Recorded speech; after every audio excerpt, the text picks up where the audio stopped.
Now, earlier today, I talked to D.C. congressional delegate Eleanor Holmes Norton. She's been a longtime close friend of the late Ruth Bader Ginsburg. And here's some of what she says. She agrees with Biden. Take a listen.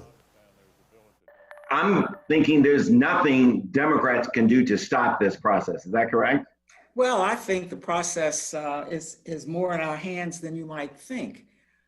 First of all, what do we have? 3 weeks before the end of this Congress?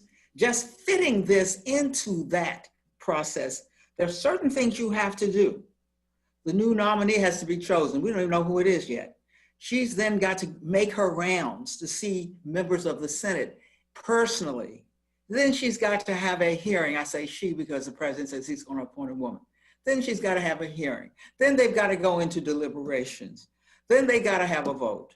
I don't think they can do that in 3 weeks. Okay, all right. It brings up my next question, though. Okay, if they can't do it before the election, what about with a lame duck Senate? Could they get it done? Would you expect they try to get it done? Well, first of all, I don't think they can get it done before because 2 Republican senators have said they shouldn't get it done before the election.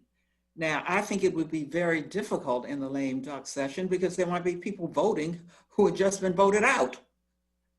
So I think that would be very tricky. And I wonder if members who had lost their seats would believe they should vote.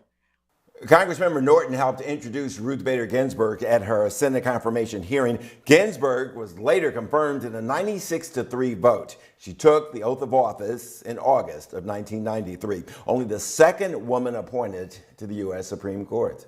As you look back, how are you going to remember your friends? How are you going to remember the justice? Well, ironically, it's not so much as a justice as in the years before that. When I knew her, when I was assistant legal director in New York of the American Civil Liberties Union, and she headed something called the Women's Rights Project.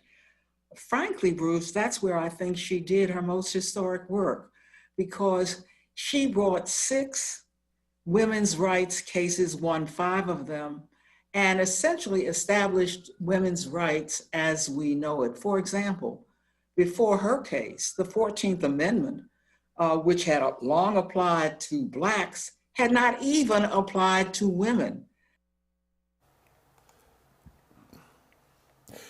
Justice Ginsburg will get one of the highest honors given to our dignitaries. Her body will lie in repose at the U.S. Supreme Court building this Wednesday and Thursday. There will be a public viewing despite the pandemic. Now, if you want to pay your respects, you can look up the full schedule on the WUSA 9 app.